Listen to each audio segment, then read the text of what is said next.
Ya estamos en vivo. Buenas tardes a todos. Mi nombre es Sofía Pinomora, estudiante de Geología de la Universidad Católica de Temuco, fundadora y ilustradora de la página Sketch of Geology. El día de hoy tenemos como invitada especial a Andrea Navarro, que nos va a hablar sobre la sismotectónica. Hola Andrea, ¿cómo estás? Hola, bien, ¿y tú? Hola, bien, gracias. Qué bueno. Eh, Sabemos que Andrea es geofísica de la Universidad de Chile y en este momento está haciendo su doctorado, ¿cierto? Sí, ¿Sí? doctorado sobre la sismotectónica. Para conocerte un poco mejor, Andrea, me gustaría que hablaras sobre tu experiencia, qué fue lo que te motivó a estudiar la geofísica y dedicarte a la sismotectónica como tal. Ya, mira, de partida fue un camino que nunca pensé que iba a tomar. De hecho, en el colegio fui humanista. Me gustaba harto las humanidades y el arte. Pero digamos que mi realidad material me impulsó a estudiar otra cosa, porque igual esto quizás suene muy feo, pero mi propio padre me dijo Oh, no, te estamos que perdiendo. aprovechara mis habilidades. Tenemos problema de conexión, gente. Andrea, por favor, vuelve con nosotros. Bueno, Andrea me dijo antes que tiene Fue problema de bastante conexión, difícil. así que hay que tener paciencia. Ahí ¿Ah? volvió, Ya. que te habías caído. Ya, oh, perdón. Mi internet no es muy buena. Ya, ¿en qué parte? Ya hasta el inicio. Ah, en el inicio, desde el inicio. Ya, pucha. O sea, no se escuchó nada de lo que dije. Poco, como que te gustaban las humanidades y las artes. Sí, claro, sí. Porque fui humanista del colegio y mi último año, en cuarto medio, recién me di cuenta como de que quizás mi habilidad o mi futuro podría estar en otra parte. Ingresé a la Escuela de Ingeniería y Ciencia en la Chile y igual me desencanté cuando entré porque el ambiente no me agradaba. ¿Verdad? Tuve varias crisis vocacionales en el proceso y me di cuenta que había otras carreras porque yo entré queriendo ser ingeniera mecánica por el rollo más bien de la energía limpia y demás. Y bueno, como te contaba, me desencanté un poco del ambiente porque lo encontraba clasista, misógino, como puras cosas que me desagradan. Y tuve varias crisis y me di cuenta que el estudio de la Tierra era maravilloso, entonces me interesé en la geología per se.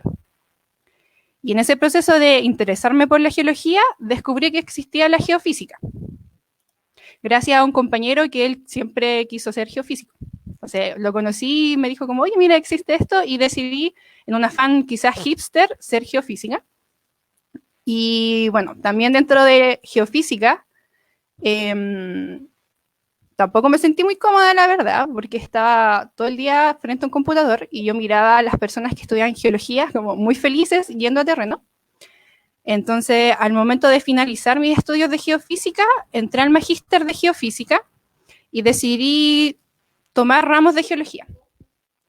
Lo que yo quería era hacer un mix, digamos, o más bien una retroalimentación entre las dos carreras que dentro de la facultad en la Universidad de Chile están muy separadas. Y en esto conocí a la profesora Diana y al profesor Marcelo Farías, que se dedican a la sismotectónica. Y ahí fue como ingresé. De hecho, me encanta la sismotectónica porque junta exactamente estos dos mundos que estaba buscando. O sea, yo era geofísica y tiene geología también. Eso. Uf, perdí el... Bueno, muchas gracias Andrea por habernos contado tu experiencia. Tengo entendido que tienes una presentación para nosotros, para hablar sobre la sismotectónica. Exactamente. Adelante, dale Ah, nomás. ya. Pero se está compartiendo, ¿cierto?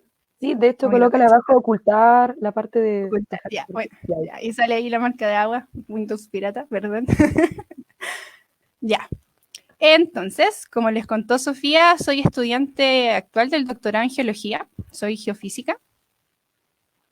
Y bueno, Javier y la profesora Diana les ya debieron haber contado que era la geofísica, que es el estudio de las variables físicas de la Tierra, o sea, todo lo que como humanos no podemos ver. En específico, las áreas de estudio del equipo con el cual trabajo son la sismología, la prospección geofísica y la tectonofísica. entendiendo que usamos métodos de prospección geofísica, que en este caso es la sísmica pasiva, donde desarrollamos tomografías sísmicas. Utilizamos la teoría de la sismología para explicar la física de las placas tectónicas. Por eso son estas tres variables. Bueno, como les mencionaba, dentro de esta, digamos, variable que es la tectonofísica, una puede encontrar la sismotectónica, que no es nada más que el mix de diferentes áreas de la geociencia. Entonces, nosotras en el equipo de trabajo, que se compone, igual lo explicó ayer la señora Ena, que es mi profesora guía, se compone de ingenieros eléctricos y geofísicas, y un geólogo, que es parte de mi comisión. Ya, entonces, nosotros utilizamos la prospección sísmica para recaudar los datos. Usamos la teoría de la sismología, y en particular, mi trabajo en específico es utilizar principios de la geología estructural y la geodinámica. ¿Ya? Este trabajo que hacemos en sismotectónica tiene mucho terreno, y es muy entretenido, porque en verdad uno se aleja caleta de la civilización y conoce lugares muy bacanes. Por ejemplo, aquí está el Gerardo, en el Cajón del Maipo. Está la Dani, posando ahí, Daniela Calle, es geofísica, y Gerardo, ingeniero eléctrico. Está ahí con las maquinarias nuevas de la profesora Diana Conte, que las mostró ayer también. Bueno, ahí estoy yo hace 2 años. Está Valentina Reyes, que también es geofísica, y la Dani Calle. Nosotras nos dedicamos en la parte de prospección sísmica a, bueno, primero está una logística que se conversa con los profesores, de dónde vamos a instalar estaciones, y estas estaciones se componen de un geófono, ¿ya? Un cubo registrador, que va a registrar, digamos, estas variaciones de velocidad en el terreno, y una fuente de energía, que en esta foto son baterías, pero, por ejemplo, ayer la profe Diana mostraba que podían ser paneles solares, y un GPS para, digamos, fixear el tiempo. Para todas las personas que quieran dedicarse a esto, digo que esta es la parte más entretenida en cuanto a ir a terreno.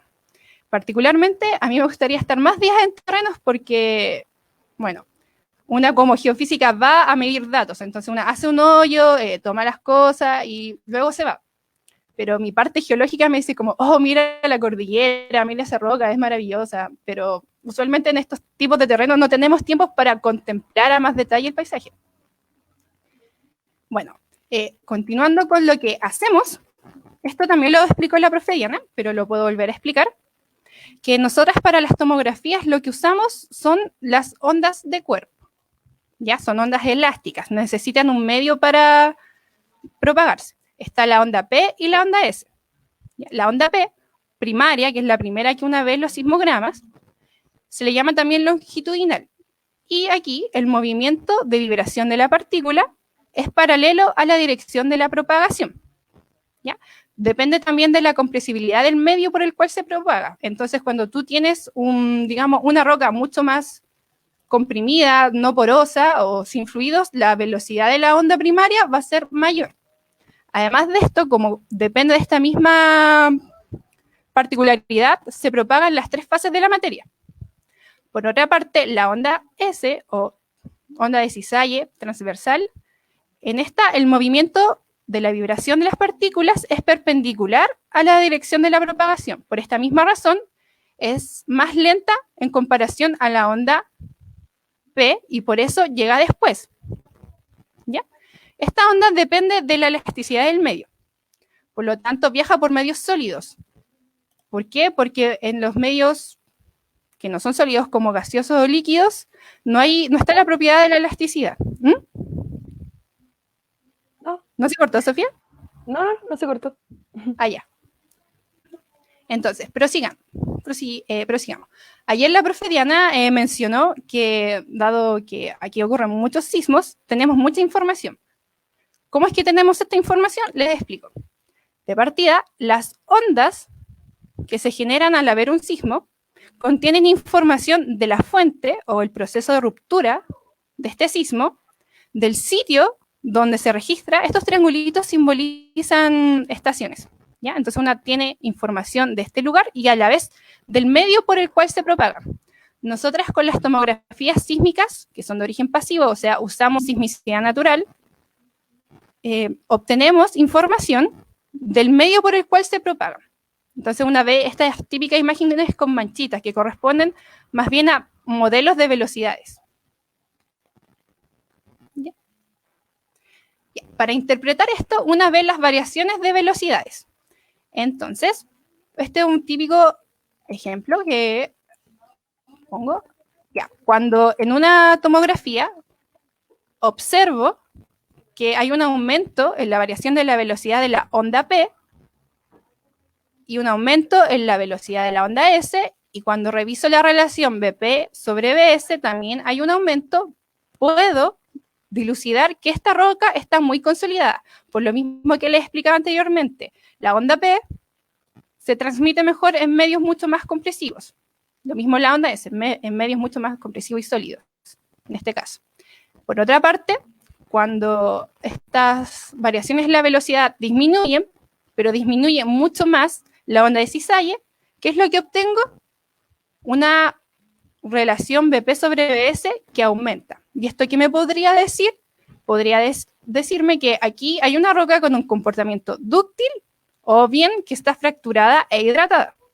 Por otra parte, la disminución es mayor en la variación de la velocidad de la onda P en relación a la velocidad de la onda S, obtendré una relación de BP sobre BS que disminuye.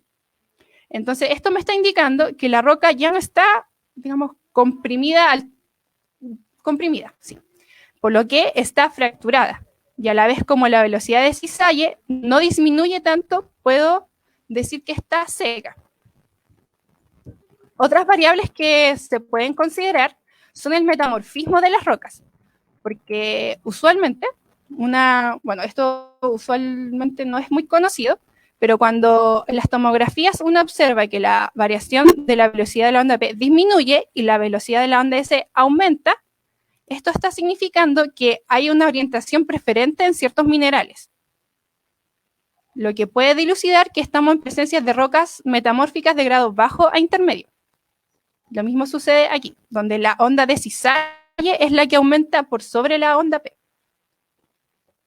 O sea, sobre la velocidad de la onda P. Ya. Todas esta interpretación para el trabajo que llevo a cabo junto con mi profesor de geología y bajo la tutela de la profesora Diana Comte, son para dilucidar en el margen la cuña de subducción.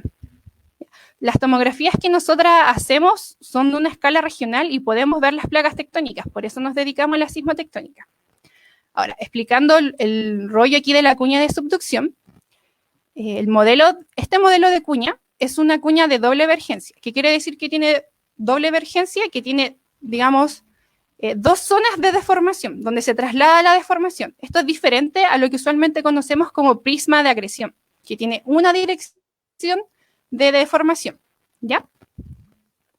Este es un modelo que elaboró Brandon en el 2004 para explicar cómo funcionaba esta cuña de doble emergencia y le llamó cuña de subducción porque es una cuña que origina una cordillera o montañas en un contexto de subducción, ¿ya? Como les mencionaba anteriormente, existe el prisma de acreción, que se le denomina, en términos más teóricos, que es una cuña monovergente, donde existe un tope, ¿ya? Un tope y la deformación no se va a propagar más allá. Pero aquí en esta imagen uno puede ver las diferencias entre una cuña monovergente y una doble vergente. Aquí existe lo que se llama backstop, que es más bien, digamos, un límite entre el material más rígido y otro que es menos rígido. Y en una cuña doble vergente tenemos una deformación que sí se va trasladando hacia más atrás. Viéndonos puntualmente a que existe una cuña de acreción monovergente aquí en Chile llamada prisma de acreción. Este prisma de acreción presenta variaciones a lo largo del territorio. Por ejemplo, en el norte tenemos un margen erosivo, por lo tanto este prisma de acreción que se forma entre la fosa y el margen en sí tendría un tamaño mucho más pequeño, ¿ya? En cambio, desde el centro de Chile hacia el punto triple tenemos un prisma que también es pequeño, pero existe. Digamos que hay una mayor cantidad en relación, o sea, una mayor cantidad de sedimentos entre la fosa y el margen, en relación al norte. Ya. Esto para que entiendan la diferencia entre el prisma de acreción y una cuña de subducción. El prisma de acreción se refiere ya a la acreción de sedimentos entre la fosa y el margen. En cambio, la cuña de subducción es a un nivel mucho más grande y engloba el desarrollo de un orógeno. Orógeno, o sea, unas montañas. Ya. Retomando el punto de la cuña divergente, esta cuña tiene etapas de formación. Esto se realizó en base a modelos análogos, que muchas personas que estudian geología deben estar familiarizadas con esto. Y resulta que a medida que se va subductando una placa, este punto S es un punto de singularidad o de desacople, ¿ya? En donde ocurre este par de líneas que se llaman líneas de cisalle, donde va a estar la emergencia o la deformación distribuida, ¿ya? Entonces, en una primera etapa, en donde ocurre un proceso de subducción, también todo un bloque a través de estas líneas cisalle, que son dos, recuerden eso, y la deformación, en primer lugar, toma todo el lado de esta cuña, para luego ser trasladada en la retrocuña. Aquí hay otra imagen un poco más elaborada, donde se puede observar estos diferentes estadios de donde la deformación, el acortamiento y todo ocurre primero en la procuña, para luego ser trasladada al lado retro de la cuña. Bueno, mi investigación en sí es ver el alcance de esta cuña en el margen chileno y además elaborar modelos que me permitan evaluar diferentes variables, porque, por ejemplo, les puedo explicar aquí que el crecimiento de una cuña orogénica depende de la erosión tectónica y de la agresión tectónica. La erosión tectónica, como por ejemplo que haya un monte submarino erodando aquí justamente en la subducción, o un sistema de Horst-Graben también, donde se genera subsidencia, o también que haya una acreción tectónica. Que estas acreciones tectónicas también podemos entenderlas cuando entendemos los prismas de acreción, donde ocurre una acreción frontal de sedimentos y una acreción basal de sedimentos que se trasladan por debajo de la subducción. Más bien como en un canal de subducción que le llaman para explicar los prismas.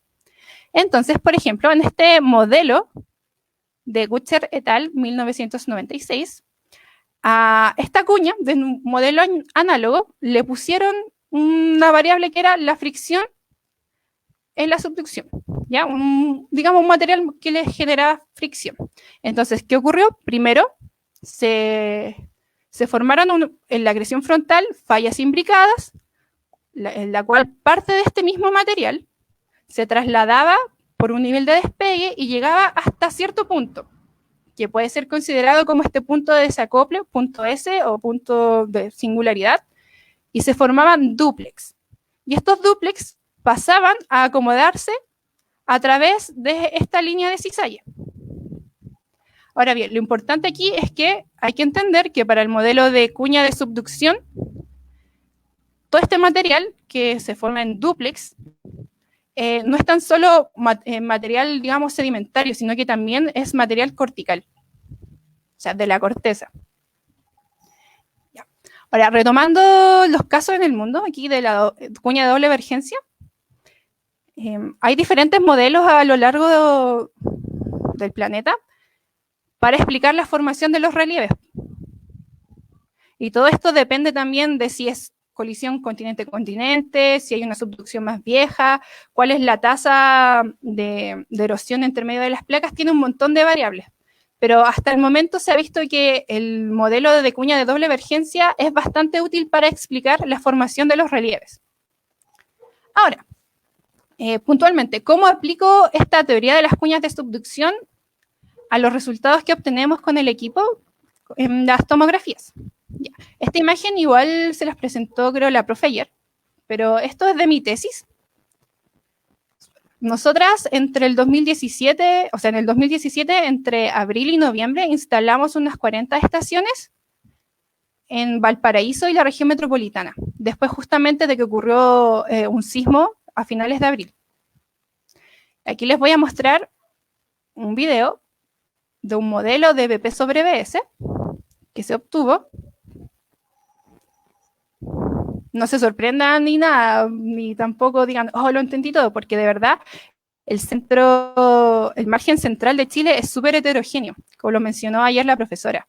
Ocurren un montón de cosas que desconocemos y que estamos tratando de investigar mucho mejor y darle alguna explicación.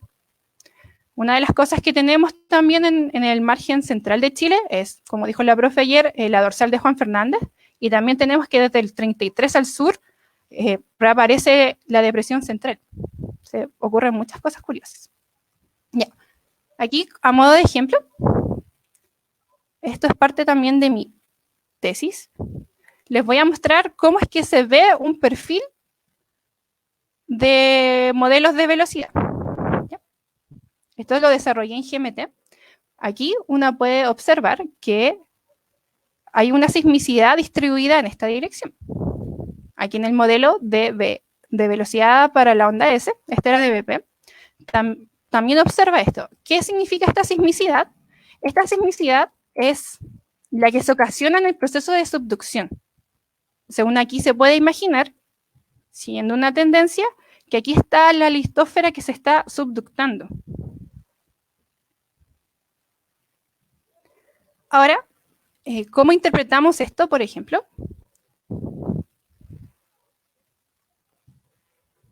Si observan acá, tenemos una variación de BP a BS mayor, y si lo comparamos con lo que sucede en el modelo de la velocidad de la onda S y la velocidad de la onda P, podemos tener dos comportamientos. ¿Ya?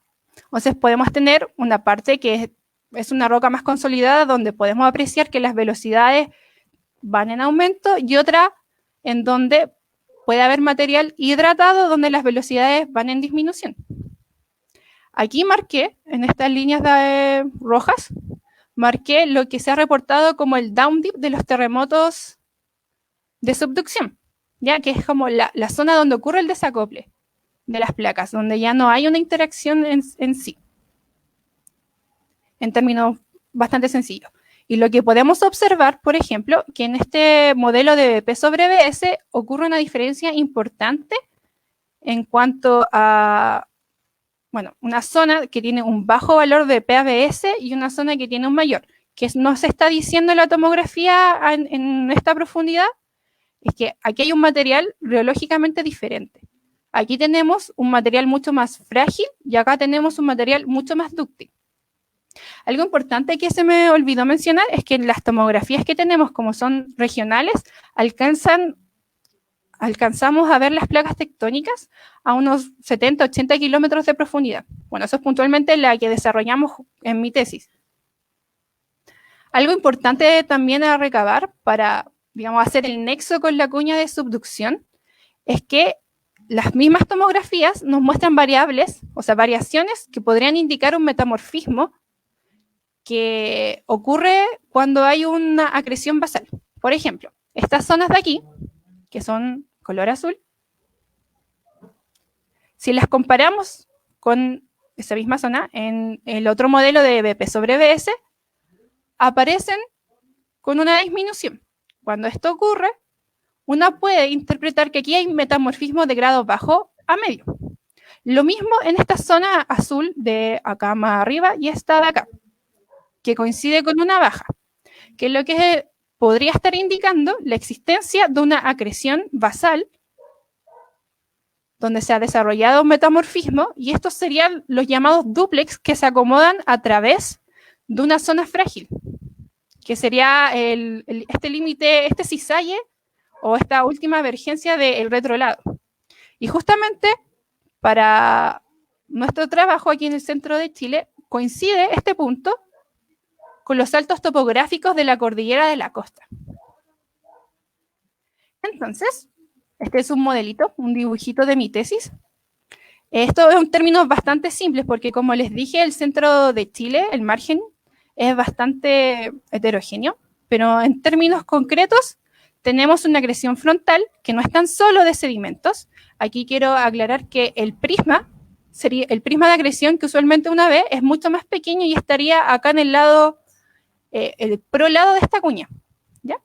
Entonces, siguiendo con esto, ocurre una acreción frontal tanto de sedimentos como de material cortical, el cual, a través de la erosión por subducción, va generándose, o sea, se van generando dúplex bajo esta placa, se van reacomodando y luego se van alzando. Estos dúplex pueden tomar distintos caminos, pueden ir hacia allá o pueden ir hacia el otro lado. Eso es lo importante. Y a la vez, las tomografías nos muestran que la parte del manto litosférico está parcialmente serpentinizado. No hay un límite claro entre, digamos, lo que es frágil y lo que es dúctil dentro del mismo manto litosférico.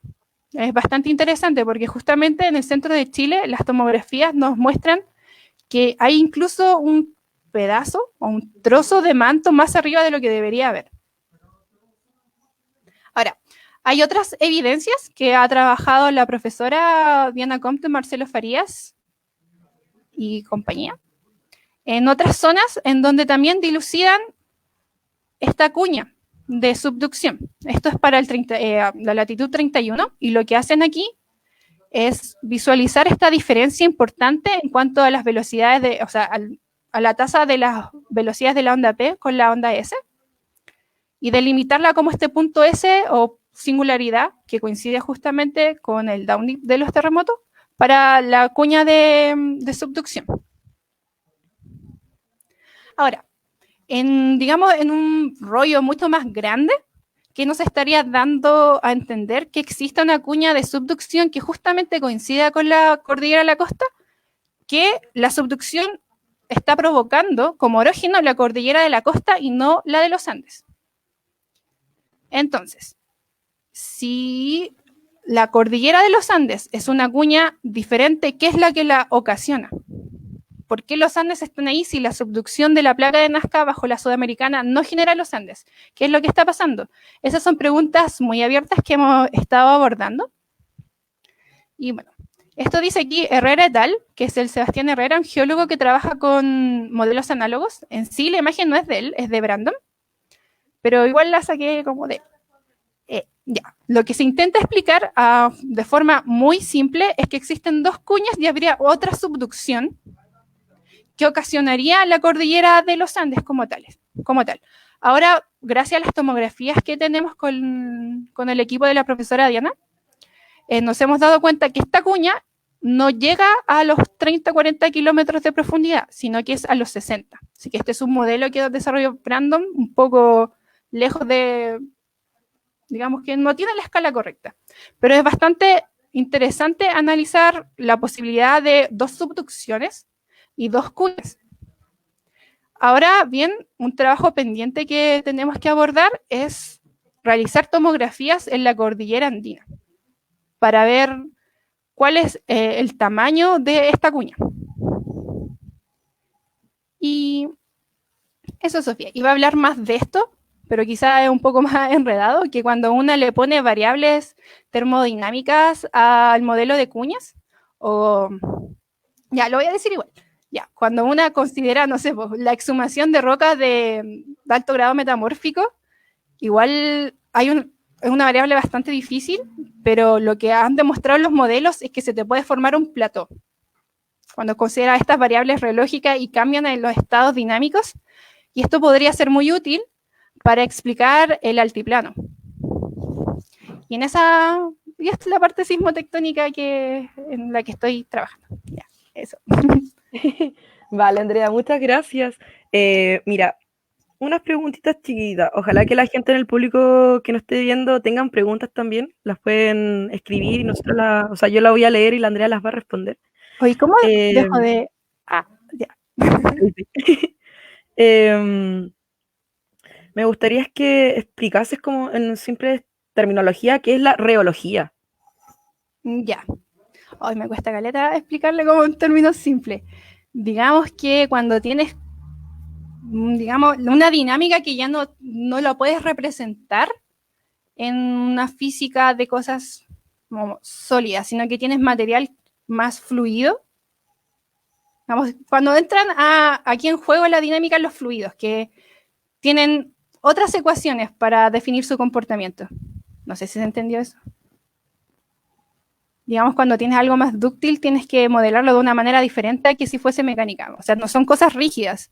En este sentido, los modelos análogos que hacen los geólogos ocupan todo como si fuera mecánico, como más rígido, pero cuando tú le pones otras variables que son la de los fluidos, toda esta dinámica cambia.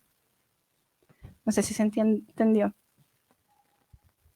Ya, pero ahí la gente va a tener que complementar con lectura lo que es la relojía, tampoco es tan fácil entenderla. Disculpe, es la primera vez que hago divulgación, no sé hablar. ¿Qué es el plateau, lo que mencionaste? El plató. Ya, si ustedes van a Google Earth, por ejemplo, y se ponen a ver la cordillera en el norte de Chile, uno se puede dar cuenta que existe un alto topográfico allá en el norte y que es una zona plana. Entonces se está investigando por qué hay una zona plana, que es el altiplano, justamente en la cordillera de los Andes. ¿Cómo se explica esto? ¿Cómo es que hay de repente algo muy alto y una zona muy plana? Ese es como este llamado plató. Vale. Es más bien como un plato, así como... Ya. Juan Manuel pregunta, quisiera saber exactamente, ¿qué es una cuña de subducción? Gracias. Ya.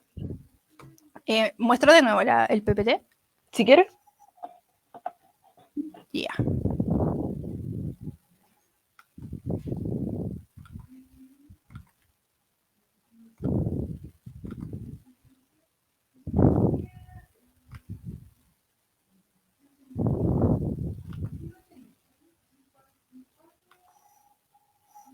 Ya. Tienes que compartir la pantalla. ¿La compartí o no la compartí? No lo No, hice. no la compartí. Perdón. Y ahí sí. Ya. La cuña de subducción es un término adjudicado, o bien que lo creó, o quizás por la primera persona que la mencionó, por Brandon, en una publicación del 2004, para hacer referencia a una cuña que tenía dos frentes de deformación. Aquí podemos ver, voy a poner esta cosita, dos frentes de formación, que serían dos zonas de cizalla, pero que se formaba en el contexto de la subducción. ¿Ya? Es diferente a lo que entendemos como prisma de acreción. El prisma de acreción es una cuña monovergente, o sea que tiene solo una zona de deformación. En cambio, esta cuña de subducción es una cuña bivergente que tiene dos zonas donde se traslada la deformación. Y a diferencia, en general, las cuñas de subducción no es nada más que una cuña bivergente, llamada también cuña orogénica, donde te genera un relieve, te genera montañas. Pero le llaman subducción por el contexto en el cual se forma. No sé si eso respondió la pregunta. Ahí me quedó claro, al menos. Lo fui anotando. Mira, Rodrigo Chi también te tiene una pregunta. Ay, el Rodrigo Chilles preguntan. Dice, hola Andrea, muy buena presentación. Un par de preguntas. ¿Cuál es la resolución espacial que usas para visualizar los cambios de velocidades? ¿Es lo suficientemente fina para que puedas ver la cuña y sus fallas en el caso chileno? ¿Cuál es el trade-off entre aumentar a resolución y disminuir la precisión BP versus BS? Ya. Aquí le tendría que mostrar mi tesis al Rodrigo.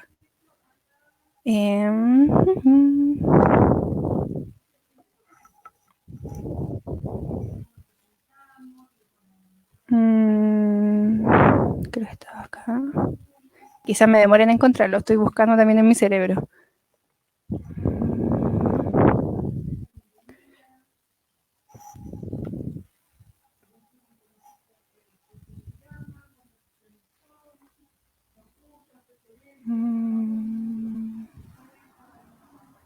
Mira, también te dejo otra pregunta para que la pienses.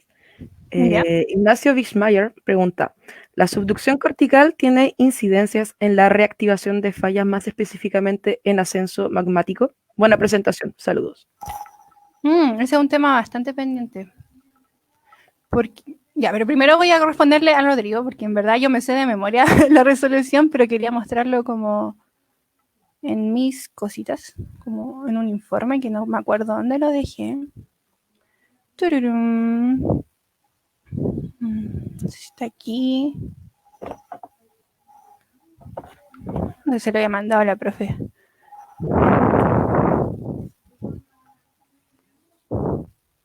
Ahí está.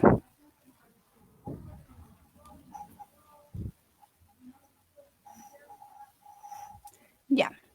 Estimado Rodrigo, ya, te explico que la resolución que tenemos aquí es esta. Como tenemos muchos datos, que mientras más datos tenemos, mejor resolución tenemos, alcanzamos una resolución de unos 60 a 70 kilómetros de profundidad. Tenemos claramente resolución justamente en el margen. Aquí está la cordillera de la costa. Uno puede ver aquí el cero. ¿Y cuál era la otra pregunta que hacía Rodrigo? A ver. Aquí con ruido también tenemos muy buena resolución. Dice, ¿es lo suficientemente fina para que puedas ver la cuña y sus fallas en el caso chileno? Ya. Fina en el sentido de poder ver como fallas de 4 kilómetros, no. Pero sí es fina en el sentido de que podemos ver estructuras, digamos, de unos 10 kilómetros, tenemos una resolución de 10 kilómetros por cuadradito, en donde sí podemos observar ciertos comportamientos, como son estas diferencias, digamos, de comportamiento entre una parte que sea más rígida a otra más dúctil, o el metamorfismo también, que podría ser índice de que existe una acreción basal donde se te forman dúplex. Eso.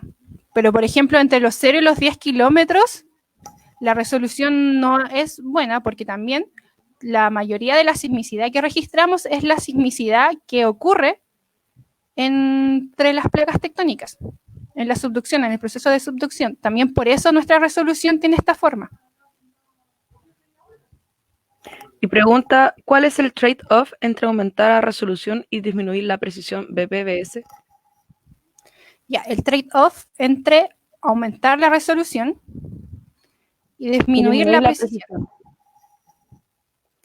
Trade-off entre aumentar la precisión y disminuir. Ya, por ejemplo, si yo hubiese puesto en este modelo, como, no sé, una menor cantidad de datos, necesitaría tener también una mayor área para poder definirla, porque si yo tengo, digamos, datos menos precisos, tengo que aumentar el espacio de mi resolución. Por lo tanto, yo no puedo ver cosas más pequeñas de mi espacio de resolución en este sentido.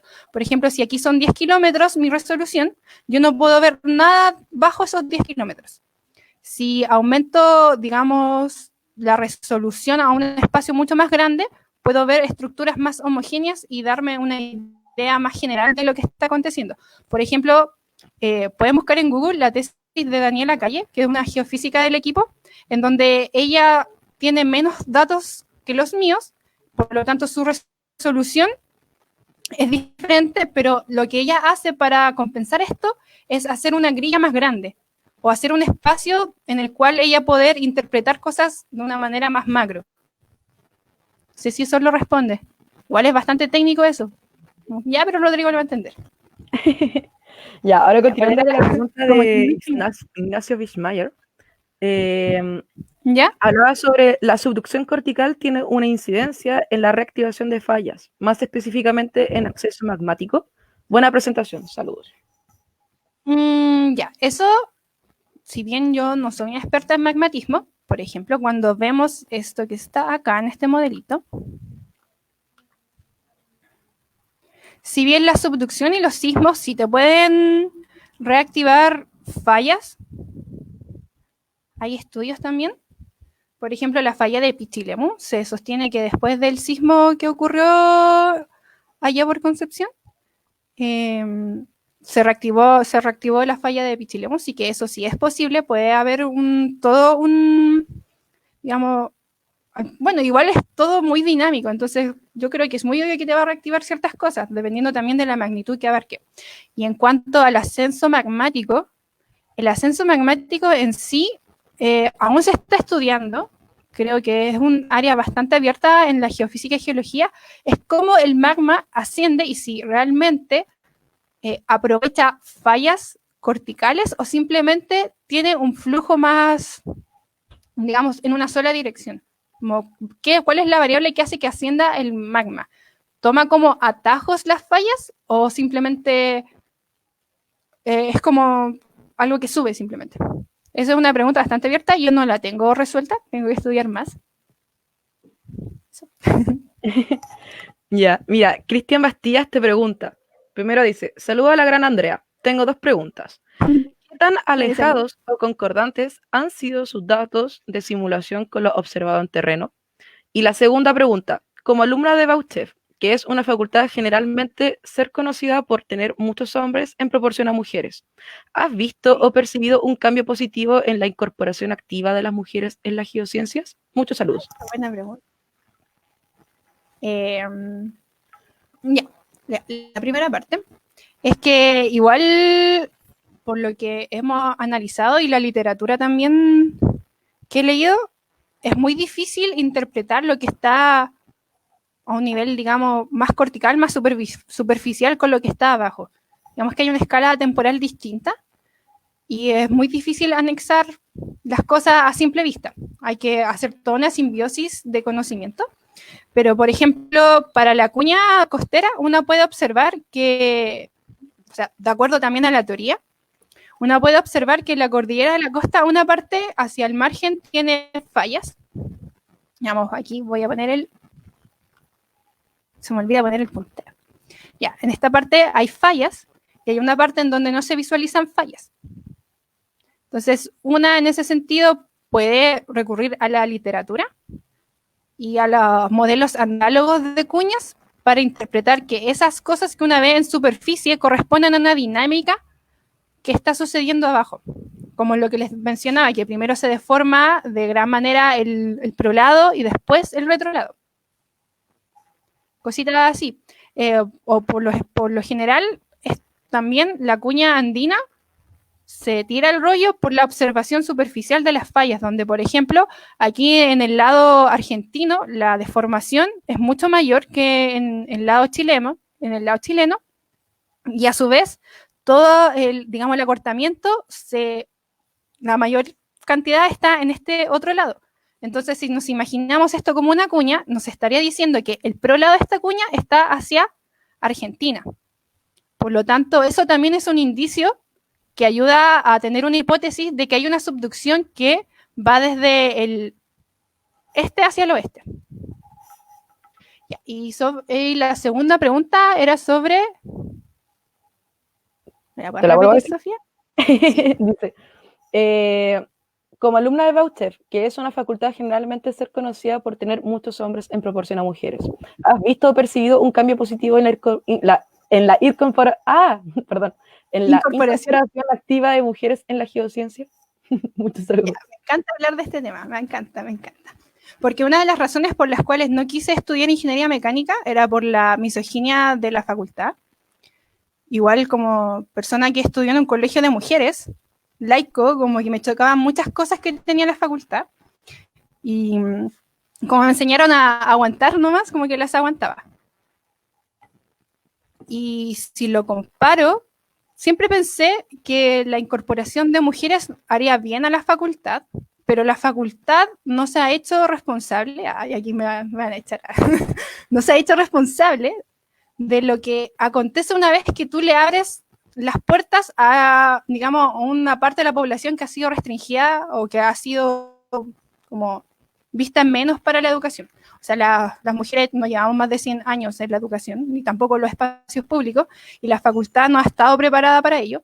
Me gusta mucho la idea de que haya más mujeres en todas las áreas, pero no tan solo mujeres, también me gusta que haya gente no hegemónica en cualquier lado, para romper los paradigmas.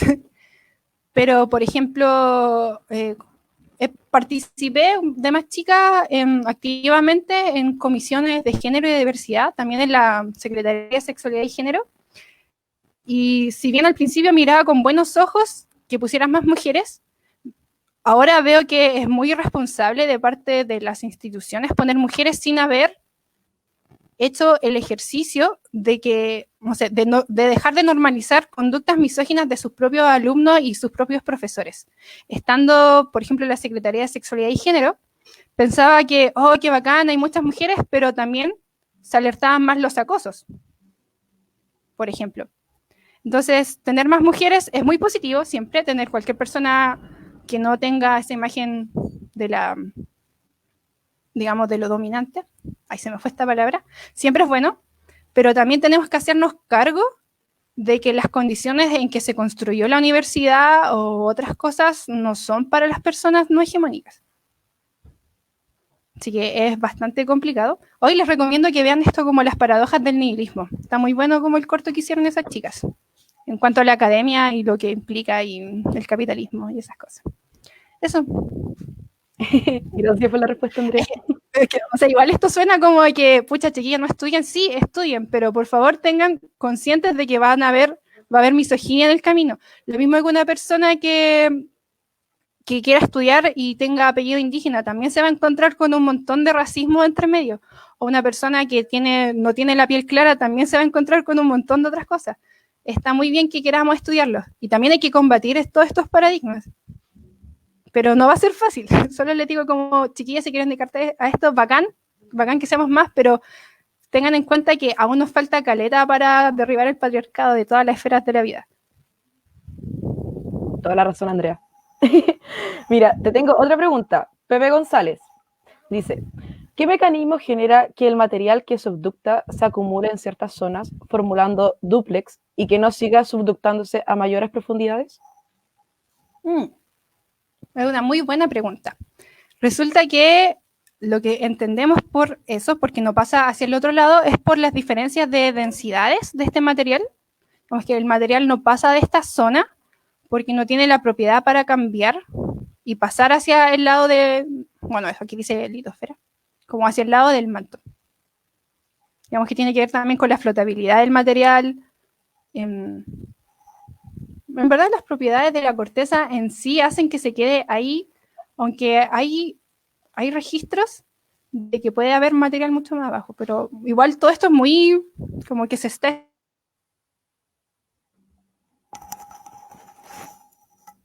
No, te perdimos. Espera, ¿lo puedes explicar de nuevo? Lo último, que se cortó. Ya te decía que, de acuerdo a lo que entiendo, que aún como soy estudiante todavía tengo que estudiar mucho más, depende mucho de la propiedad del material que se está generando, ¿ya? Tenemos que estudiar las variables de la erosión por subducción y la formación de estos dúplex. ¿Y por qué no pasan hacia el otro lado? Sería más bien porque las propiedades de la corteza, digamos como digamos como, no se me olvidó la palabra en sí, pero digamos que la propiedad que hace que la corteza se quede ahí por su densidad y demás, se queda solo hasta ahí. Aunque aquí yo creo que nada es verdad, son solo interpretaciones de la realidad. Podría suceder que pasara hacia el otro lado, pero no se ha reportado ello. O sea, todos los modelos que manejamos tienen, por ejemplo, una zona del manto en donde hay material mantélico con ciertas propiedades, ciertos minerales, ciertas composiciones. Pero no descarto que podríamos estar equivocadas. Pero eso. Alba Kea pregunta, hola, lamentablemente no alcancé a ver toda la presentación, pero me interesa el tema de la subducción este-oeste, específicamente entre qué fases existe este fenómeno. ¿Cómo fue lo último? Específicamente entre qué fases existe este fenómeno. ¿Fases? ¿A qué se refiere como entre qué fases? ¿Puedes preguntarle? O sea, igual debería estar escuchando, pero bueno, si todavía no puede responder esa pregunta, pasemos a la siguiente hasta que ella aclare a qué se refiere con fase. Pepe González de nuevo. ¿A qué se debe la profundidad del límite corteza-manto litosférico en el Megatrox? ¿Qué implicancia El tiene esto Megatras. para el desarrollo de dúplex y material acrecionado? Saludos, Andrea, se nota que sabe mucho. Ya. Esto simplemente se ve gracias a la sismicidad. Cuando uno hace la localización de los sismos, puede saber dónde llega este límite. ¿Qué es lo que sucede? Es que los sismos se ven en material frágil, ¿cierto? Digamos como que algo se rompe y ocurre un sismo. Entonces, para otro lado, no existe sismicidad. Entonces, una de ahí deduce que hay un material distinto hacia esa zona. Y justamente los modelos nos dicen que existe una litosfera que está, digamos, en subducción y hay una zona que está en contacto y después deja de estar en contacto. Esta misma zona en la que nosotras y nosotros, las personas que ocupamos sismos o los estudiamos, le denominamos down dip de los terremotos. Así como el megatrust se refiere a toda esta zona de subducción donde ocurre sismicidad. Y justamente aquí para de ver hacia este otro lado. Y la otra, disculpen, soy un poco dispersa, como que se me olvidan igual las preguntas. ¿Y qué era lo otro? ¿Qué implicancia tiene esto para el desarrollo de dúplex y material acrecionado? Ya. A medida que una cambia esto, que igual una, por ejemplo, si una tiene más material, esto podría, igual también hay un Jameson, ella junto con Beaumont, sí, ella hace modelos donde este punto se puede correr hacia la derecha o se puede correr hacia la izquierda. Y eso también tiene una implicancia en cuanto, por ejemplo, que estos dúplex estarían formándose hacia un lado o hacia otro lado, o digamos, el relieve se formaría más adelante o más atrás. De hecho, uno de los temas que hemos conversado con uno de mis profesores, del de geología, Marcelo Farías, es que en un pasado geológico se cree que la subducción cambió de ángulo, y con este cambio de ángulo también cambiaría el punto del down dip y te ocasionaría, digamos, el relieve, tú dices que digamos que hay un cambio en cuanto digamos, a la línea del relieve. Si, no sé, pues, se formaría, no sé, 10 kilómetros más hacia allá o hacia otro lado. Es súper interesante también ver cómo esto podría estar cambiando en cuanto... O sea, como que me tuvo un poco, como que estoy buscando las palabras para hacerlo más sencillo, pero me cuesta, perdonen. Ya, entonces, en síntesis, es bastante interesante analizar cómo estos modelos podrían explicar que al cambiar este punto S, podría estar cambiando también el desarrollo de una cuña más extensa o menos extensa. Y sí juega un rol importante en este sentido la acreción y la subducción en sí, porque la erosión por subducción es la que te traslada este material, estos dúplex. Pero también lo estamos analizando. Es también tarea mía como ver las variables que podrían influir. Mira, Alba Kea respondió y a lo que se refería con fases, dice, ¿entre qué elementos existe este fenómeno de la subducción este-oeste? Este-oeste. ¿Entre qué elementos? Así como elementos... Mira, yo como que soy tectónica, estructural y a la vez geofísica, me cuesta un poco entenderlo en cuanto como a elementos químicos y demás, ¿o no? ¿Qué entiendes tú, Sofía? Yo creo que debería explicar en simples palabras qué pasa con la subducción este-oeste nomás. Ya, te explico. Se propone que el plató, que viene desde el este, estaría subduciendo a una tasa mucho menor. No hay evidencia en cuanto a, por ejemplo, tomografías que nos permitan ver esto, son simplemente un análisis de la geología superficial y una comparación en los modelos de las cuñas de subducción, en donde al observar este frente que se deforma mucho más en la zona argentina, podría suponer que hay una subducción. De otra parte también es la sismicidad registrada, que te va indicando que algo está pasando bajo la cordillera de los Andes. Pero claro, como no es una sismicidad tan, digamos, una tasa mayor que la subducción que tenemos por el otro lado, hay muy pocos datos. Entonces es solo una hipótesis, una teoría, en base a las observaciones que una tiene, como las observaciones superficiales. Igual el profesor Farías, en Farías 2010, creo, sí, Farías 2010, trata de explicar un poco cómo podría ser esta supuesta subducción. También Armijo 2010 plantea una doble subducción, pero en vez de hacerlo desde oeste a, o sea, de este a oeste, lo hace de oeste a este. Ya. Vale. Espero que le haya quedado claro a Alba, Clara.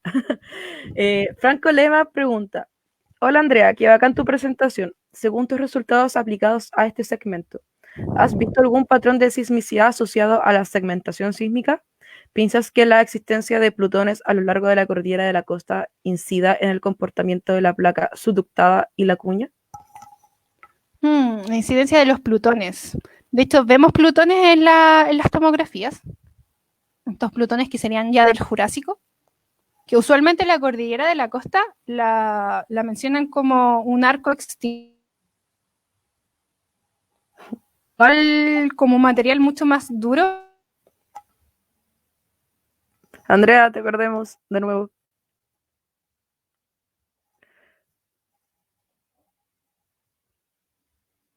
Creo que la perdimos. Ya, pero volverá. Siempre vuelve.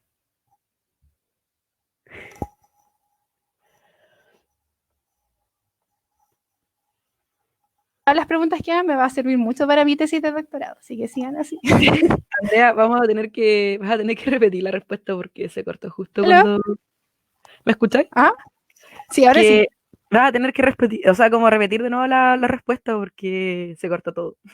Tu internet como que va de a poquito cayendo. ¿Me escucháis? Escucho tu respiración nomás.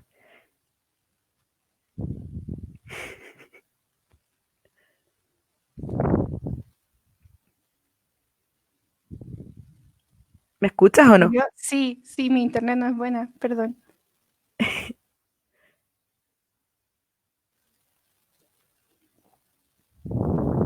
¿Ahora sí? No. Te sigo viendo borroso y pegada. ¿Aló? O ¿Aló? sea, te ¿Aló? escucho, pero no te ves, o sea, no te mueves.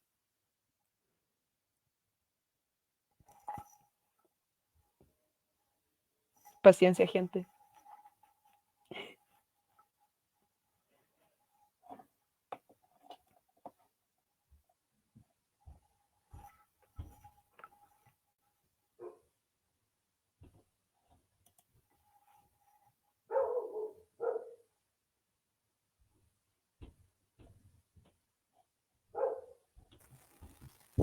Ya, perdón, mi internet aquí en la Pobla no es tan buena. Ya, ahora sí, de nuevo. Ya. Volvé a repetir la respuesta de Franco Lema. Ya, era sobre los plutones. Ya. En cuanto a la formación, digamos como dinámica de la cuña, yo creo que sí influyen porque es un material mucho más duro y que podría influir, no sé, pues cuando yo tengo un material que se está acomodando y topa algo mucho más duro, va a tomar otro camino. Y en una escala geológica mucho mayor también se va a deformar. Yo creo que son importantes. En las tomografías nosotras también observamos estos plutones. Y bueno, para quienes no saben, la cordillera de la costa usualmente se refiere como un arco magmático extinto que viene desde el Jurásico, ¿ya? Por la presencia de estos plutones. Entonces, esta existencia de plutones podría haber influido también en el desarrollo de la cuña. Y también es una pregunta muy abierta porque esto de las cuñas se está estudiando hace muy poco aquí en Chile. Así que todas las preguntas que me hagan me van a servir mucho para mi tesis de doctorado. Gracias.